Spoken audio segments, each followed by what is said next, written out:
So that's what it looks like to peer over the edge of Pontcysyllte Aqueduct from a boat. It's certainly as high as I expected, certainly as unnerving as I expected, and well, it's definitely not to everybody's liking. But if you love this sort of stuff, then prepare to have a fantastic time.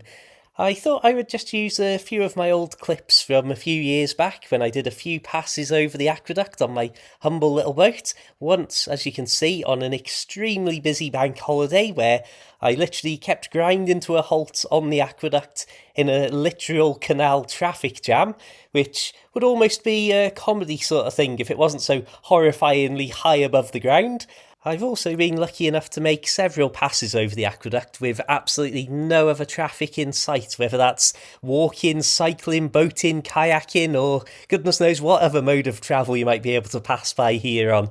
And I suppose that's really one of the benefits of living on a boat sometimes. You know that you can just wake up in the morning at a ridiculous early hour, or if you're lazy, a ridiculously late hour, and if you're timing everything right, it's like you've got the entire world to yourself.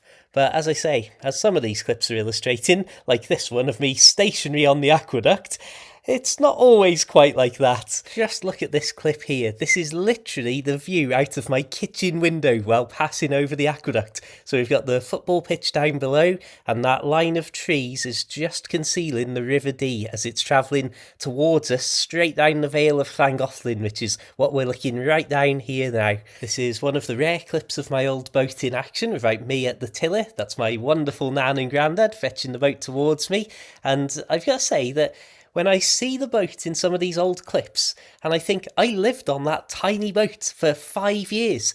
Admittedly, I was in my mid-20s, I was all about camping and living a super active lifestyle and didn't really own any possessions before I got on the boat, but my goodness me, it must have been cramped. And when I think back to the winters on that boat, I didn't have any other vehicle than a push bike and the boat itself, so I'd often find myself late on in the winter evenings cycling down the icy lanes, literally sometimes falling off my bike and then picking myself up and continuing the rest of the way to the boat.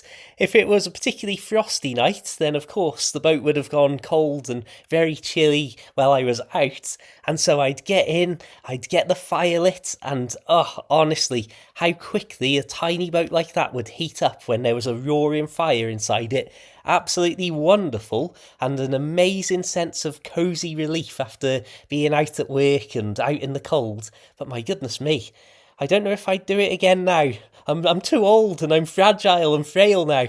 Anyway, thank you very much for watching this bizarre little video. I hope you've enjoyed these clips of the aqueduct and passing over it on a boat. Check out my other videos and follow me for loads more of this sort of stuff.